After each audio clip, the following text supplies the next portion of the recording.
Hello, Stella. We are excited. We are thrilled to have you join us on the Career Evangelist Podcast. Welcome to the show. Thank you for having me. Well, I'm really excited to be here, and it's a privilege and an honor. Oh, awesome, awesome. Can you let us know part of your journey? Because I'm motivated. I'm an immigrant myself. I came from Nigeria. I'm not leading a multi-million dollar organization yet, but I'm on my path. I have my paths right now. So can you share your story with us? How did you come about building this organization today? What led you to this? Absolutely, absolutely. So I run actually a $3 million agency within Global Life that is a $500 million company. So to clarify on that note, I've been able to scale to 3 million as an agency, and we're growing still, and we're growing pretty fast. But as you've said, you're in the process too, and I think it's always about the process. It's not about the outcome. So for me, it's always been about finding something that intrigues me enough for me to keep challenging myself and to keep growing. And I think when you find that and when you feel that you're curious about getting better, then the finances and the money come as a byproduct of that. So I actually was a concert pianist for many years, for 17 years before I got into sales and business and I started to grow an agency and an organization. I was a concert pianist competitively. So I started performing when I was 7 in Eastern Europe. And I was raised by a single mom, which was tough. So I either performed well or I didn't get fed. No, I'm just kidding. It was intense. My mom was a very intense single parent, and it taught me a lot when you get to perform at a young age and you have to get on stage and you have to have that stage presence. You have to have the discipline to practice behind closed doors every single day for hours and then do all of that for just a 15-minute performance. It trains you how to be a better, performer in general, but not just that, it also trains you how to practice better, because you become a top performer in the practice room, not on stage. And I learned that very early on in my life as a pianist. So I was able to take that and transfer that over to sales and to business in the sense that you refine your craft behind closed doors. It's the things that people don't watch you do and don't see behind the scenes that get you to be that refined final product that is in the spotlight. And so, yeah, now I'm in sales and I run an organization and I love doing it. So as long as I'm challenged and I love what I do, I keep moving. I like the fact that you are mentioning sales. You've said sales multiple times. I love sales myself. My background is in engineering, but I did some sales in my career and I found it very, very interesting. I want to hear from you. What are some skills that you think are essential for people that want to go into sales? So when you get into sales, the number one thing you really have to master is confidence. I really call it like the three C's: confidence, communication, and connection. If you can have those three fundamentals down, then you can always sell. And confidence is one of those aspects in sales that some people will have naturally because they're that type of person and they always have had that. But it doesn't mean extroversion per se. Like people think that you have to be a social butterfly to be confident. That's not the case. In fact, a lot of top closers are actually introverts because they're better listeners. They're naturally, inclined to have an engaging conversation because it's not as much about them. It's more about the person they're sitting down with. And that's what the sale process is really about. It's about focusing on the value that you bring to the person that you're interacting with, right? Yeah. So confidence is a really big piece. If you have confidence, whether it's natural or not, I think one of the best ways to do or to refine your sense of confidence in general is through repetition. So when you understand the simple principles that work in a conversation, and you could kind of pick that up. When you're in sales, you could pick up body language, you could pick up pattern recognition, and you could see when you say something, it really clicks.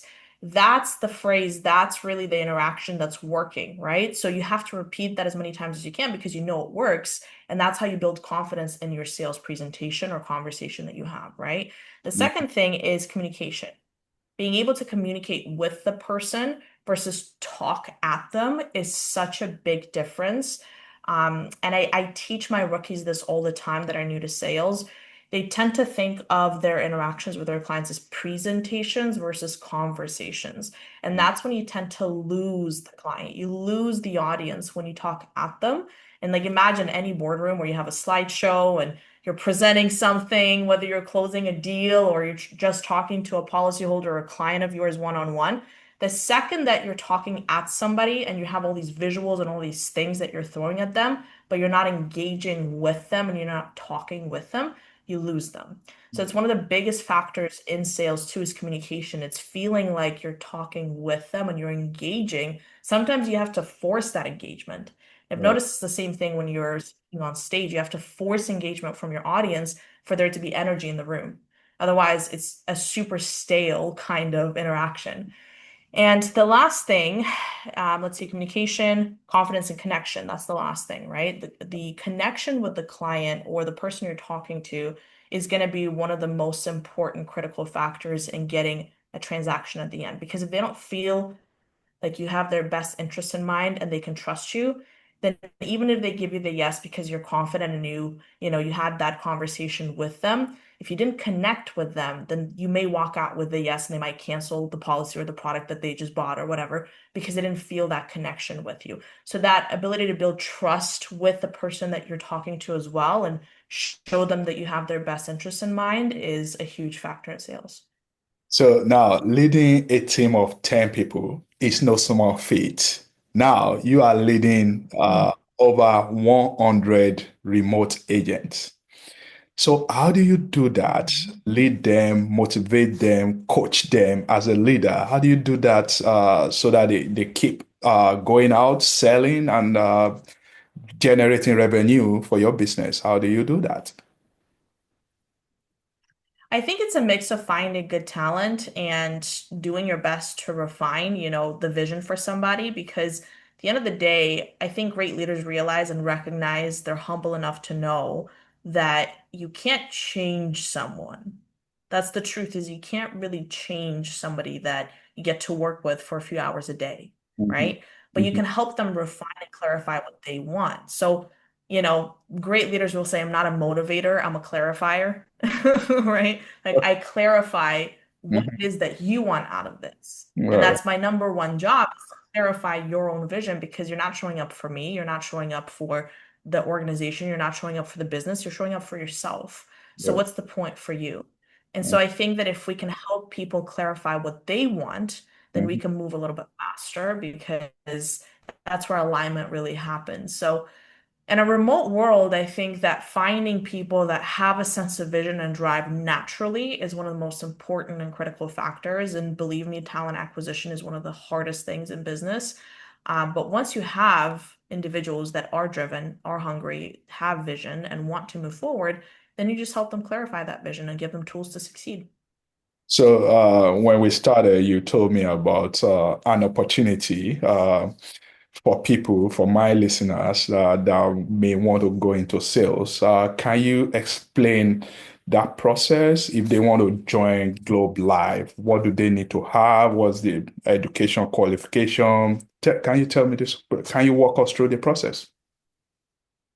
Yeah, absolutely. So to work for a major insurance company, you have to have a license, right? So you'd have to acquire a license in life, accident, and health insurance to sell those types of products. Licensing is not too difficult to get through, but you do have to do the certification process and pass the exam for it. As a company, because we're such a massive conglomerate, we've done this so often that we have a process for it. So we do help anybody that we bring on board acquire that license and get through the training, right? So that is part of the program for us as far as onboarding goes.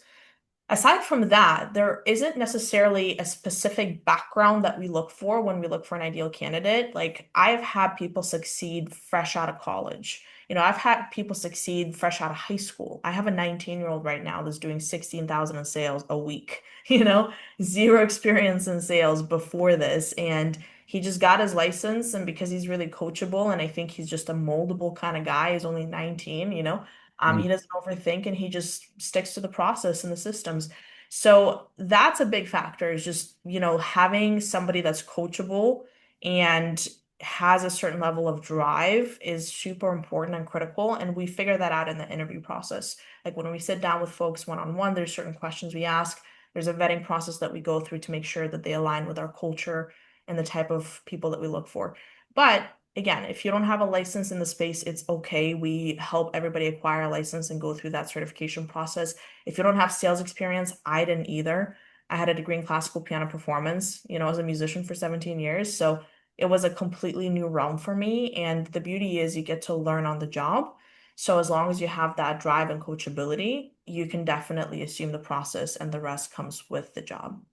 No, that's good. So now, speaking about the sales agent, are you looking for people only in the US or some state within the US? Tell me about that. Mostly every state in the US, so we cannot contract out of the US, unfortunately, because you do have to acquire a license from the state that you're in. So you have to be a resident of a specific state in the US to get the license from the Department of Insurance. But the couple of states we're limited in are New York and Massachusetts. The only reason is they have their own specific regulations for licensing and such. But outside of that, pretty much every state in the US would be okay and eligible to work with us. So, Stella, how did your background shape your mindset for success? When you grow up with a single mom, she shapes you really well. Uh, So I would say I think that my mom just being, a tough parent, I am grateful for it. Some people, like assume that their parents were too tough on them when they're younger, but I think it's a good thing because when you go through the process of being refined as a kid, it teaches you how to be a more responsible adult and a better performer when you're, in your 20s and 30s and you start to build a career and a business. So I attribute a lot of my success and mindset to how tough my mom was. I mean, I started winning competitions as a pianist when I was 8 years old. And if I ever had a bad performance, my mom wouldn't talk to me for a whole I'd Yeah. cry my eyes out and she'd just walk in front of me. She wouldn't even look at me. It was brutal. It was really rough. But it kind of taught me that if I didn't perform, there would be repercussions, for the good or the bad. I think there's certain things I have to manage now internally because I assume that my value as a person comes from my results. So I have to like separate those things. And I think that I was just kind of coached to feel that way because of how I was brought up and because of having been a concert pianist. But there's also a positive to it because I tend to push myself and I tend to put myself out of my comfort zone to be better. And I think that's a big positive in life. So all of those aspects of being a pianist and being competitive at a really early age and having repercussions of my mom not talking to me if I didn't perform well was definitely something that refined me. But the biggest thing I would say I took away from being a concert pianist was resetting after a bad performance. And I think that's a really important skill set to have in life, in business, in your career, even in your relationship sometimes, is like the amount of time that it takes you to bounce back from something that didn't go well will determine how fast you move. Mm, So if your refractory period is really long, meaning the time it takes you to get over it is really long, then you're mhm, going to move that much slower in mm, business and in life. But if it takes you no more than 15 to 20 minutes to reset and get on the next call or get on the next sale or get on the next project after a failure, then you'll move that much faster. mm, And that is a really difficult skill for people to have. And I think that it's probably one of the biggest reasons that a lot of folks fail in sales is they actually have a really tough time resetting after they got a rejection, or maybe somebody didn't show up for the appointment like 3 times in a row, and they have a really tough time resetting from that failure. And they carry that energy over to the next appointment or the next call that they make. And it's like a spiral effect where the self-doubt and the negativity brings them down more than anything else. I love that. I like the way you put it, resetting. So that's very important. You mentioned comfort zone, and we've often hear that don't sit in your comfort zone. And Mhm. you gave a TEDx talk about comfort crisis. Mhm. Um, can you tell us about the comfort crisis framework? What led to that? Yeah, so my TEDx talk is actually How to Reverse Engineer Success in Life. That's the title of the talk. The Comfort Crisis is a book that I read that was partly referenced in the talk.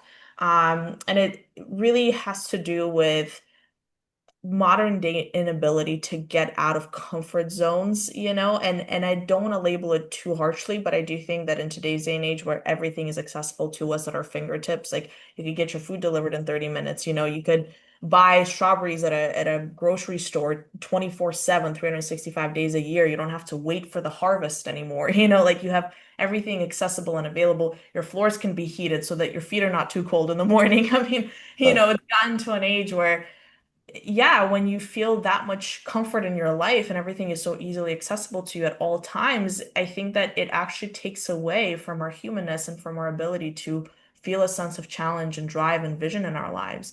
And that's very common. In fact, in some of the most developed countries in the world, you see the highest suicide rates and depression rates because people tend to lose a sense of purpose or a Mhm. sense of drive and vision for their lives when everything is so easily accessible. It's the lack of challenge that usually leads to lack of purpose and lack of, success or vision in life in general. So the talk really centered around that concept, and especially because I grew up in a third world country in Moldova after the fall of the Soviet Union on $2 a day. So I saw the difference. I saw the difference in the way that people look at their lives. And I realized very early on, and especially having come from that and also gotten to a point where I make six figures and $500,000 and more, I've realized that money doesn't necessarily mean success or happiness by any means. And I know that's kind of cliche. Everybody said that at some point that's made X amount of money after not having it. It doesn't solve your problems. I think that in the process, I have seen people happier with less than people with more, just because their relationship with their reality is so much stronger. And what I mean by that is if you're always moving the goalposts, like if your version of success is what you don't have, and Mhm. that's constantly what you're shooting to go for, then you're never going to be happy. But Right. happiness resides in the difference between your reality and what you want. So if your desires are constantly greater than what you have, then you're never going to find fulfillment in the middle. So all that to say, I think there's different ways to reverse engineer happiness and fulfillment and success in life in general. And that's really what the talk was about. But one of the most important ways to do it is to remove yourself from your comfort, to challenge yourself in the best ways possible and to be aligned and present with your current reality versus chasing something that you think you want all the time. No, that's so good. By the way, I completely resonate with what you said about expectation and our view of the world. I came from Nigeria, and I know people. I met people that they live on less, and yet they seem happy. They Yeah. they don't consider suicide. They are not depressed, but they still go on to live their life. So. Thank you very much for sharing that. Now, let's talk about because you are in business, there are entrepreneurs that also listen to this podcast. I want you to share with us some common financial mistakes that new entrepreneurs make, in your opinion. I think one of the most common mistakes I see for rookie entrepreneurs is they delegate too fast. And I don't mean that to say that you shouldn't delegate in business because at some point you start to feel like you're running a lot of different things all at once. That's what entrepreneurship is. But until you master something and you understand it in and out, you can't manage it. And so, what I often see in business is a lot of folks who are new to business try to create different departments for a tiny business that they haven't even grown yet. And they try to delegate recruiting, they try to delegate the sales department, they try to delegate the customer service department, they try to delegate all these different, avenues of their business that hasn't even grown to be big enough to need delegation. So I've come to a point where I felt that I needed to have different aspects of my business run by assistants at a certain point, but that's when we got big enough to do it. And so because I've done it, I think some folks look at me and they want to do the same thing for their business that's ten times smaller than mine, and it doesn't apply. Right. So before you delegate, master. And once you master, you understand it and you can actually manage it when you do delegate it. So good. So we talked about entrepreneurs. Now let's consider our friends in the 9 to 5 cycle. How can they start building wealth on the side? If you work at 9 to 5, I think one of the best things you can do is figure out what is your mental capacity for a commission-based type of endeavor. And the reason I think that commission-based businesses tend to be highly successful is because you have direct control over your outcomes. Like if you're in a 9 to 5, and I think this is one of the biggest mistakes people make is everything is really commission-based. It's just that in a 9 to 5 or salary position or hourly position, you're capped. You're capped at how much you can make. Even if you put in more effort, you're still going to be capped. It's just this is what you make, right? In a commission-based, performance-based environment, it's a meritocracy. So the more you put in, the more you get out. People say, well, if you don't put in, then you don't get out. Well, that's up to you, right? So it really comes down to do you believe in yourself and do you believe that you have the skill set to deliver results or not? So I always recommend that folks get into a commission-based environment to obtain 6 figures and above and to control their outcomes, to control their results, their time, and what they really see income wise. And really a 9 to 5 is just something that you can float on if it really makes you feel like it gives you peace of mind, because I think everybody operates differently and everybody has a certain level of risk aversion. I went all in. I love doing commission-based work. I've always been in a performance-based business because I perform best when I feel like I can control my outcomes. But some folks still like to have a 9 to 5 while doing something on the side. So as long as you have mental capacity after your 9 to 5 to deliver results in sales, then get into a commission-based, performance-based sales environment, whether it's real estate or it's insurance sales or it's tech sales, anything that's sales related can get you to a really high level of income as long Mhm. as you deliver results. So if you master sales and you master communication, you can go very, very far. My opinion is go all in or don't do it at all. But for some folks, keeping their 9 to 5 and doing it on the side is something they prefer better. So it's depends on the person. Yeah, thank you. That's a good. And you talked about performance, delivering results. I'm wondering what are some, I'll call it daily routine or exercise that you do that keep you performing at high level, considering that you were also a concert pianist, so you are driven by performance a lot. So we want to hear from you. Yeah, I actually play. I have a grand piano upstairs, so I still play as much as I can. I mean, mostly every day to kind of unwind from the day. So it is definitely a part of my life still. And I'll always love music. It's always going to be a part of me. Yeah. But outside of that, I do quite a bit of journaling. I do a lot of note taking for myself on thoughts that I have or things that matter to me.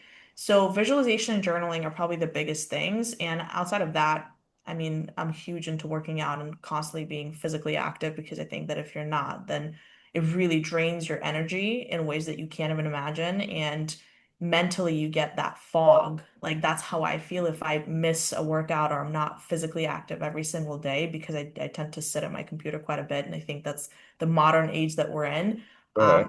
Have to have some form of physical activity in your day every day. So that's non-negotiable for me for sure.